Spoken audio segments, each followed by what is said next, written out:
السلام علیکم ورحمۃ اللہ وبرکاتہ۔ مسائل قربانی۔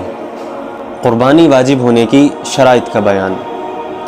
قربانی واجب ہونے کے لیے کل 4 شرائط ہیں، اور قربانی کے وجوب کی شرائط مرد اور عورت دونوں کے لیے ایک جیسی ہیں۔ نمبر 1 مسلمان ہونا، نمبر 2 آزاد ہونا، نمبر 3 قربانی کے دنوں میں مقیم ہونا یعنی سفر میں نہ ہونا، نمبر 4 قربانی کے دنوں میں بقدر نصاب مال کا مالک ہونا۔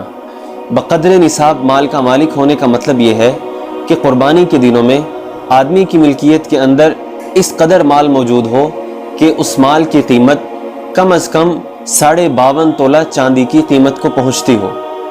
مال سے مراد پیسہ، سونا، چاندی، مال تجارت اور ضرورت سے زائد سامان مراد ہے۔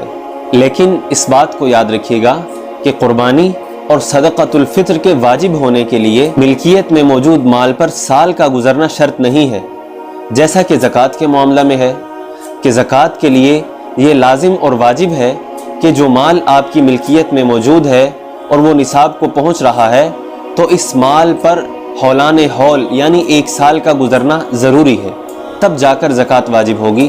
قربانی اور صدقۃ الفطر میں ایسا نہیں ہے۔ دعا ہے جن احباب کے اندر یہ چاروں شرائط پائی جاتی ہیں، اللہ تعالیٰ ان تمام احباب کو خوش دلی کے ساتھ اپنی راہ میں قربانی کرنے کی توفیق عطا فرمائے، آمین۔ والسلام ورحمۃ اللہ وبرکاتہ۔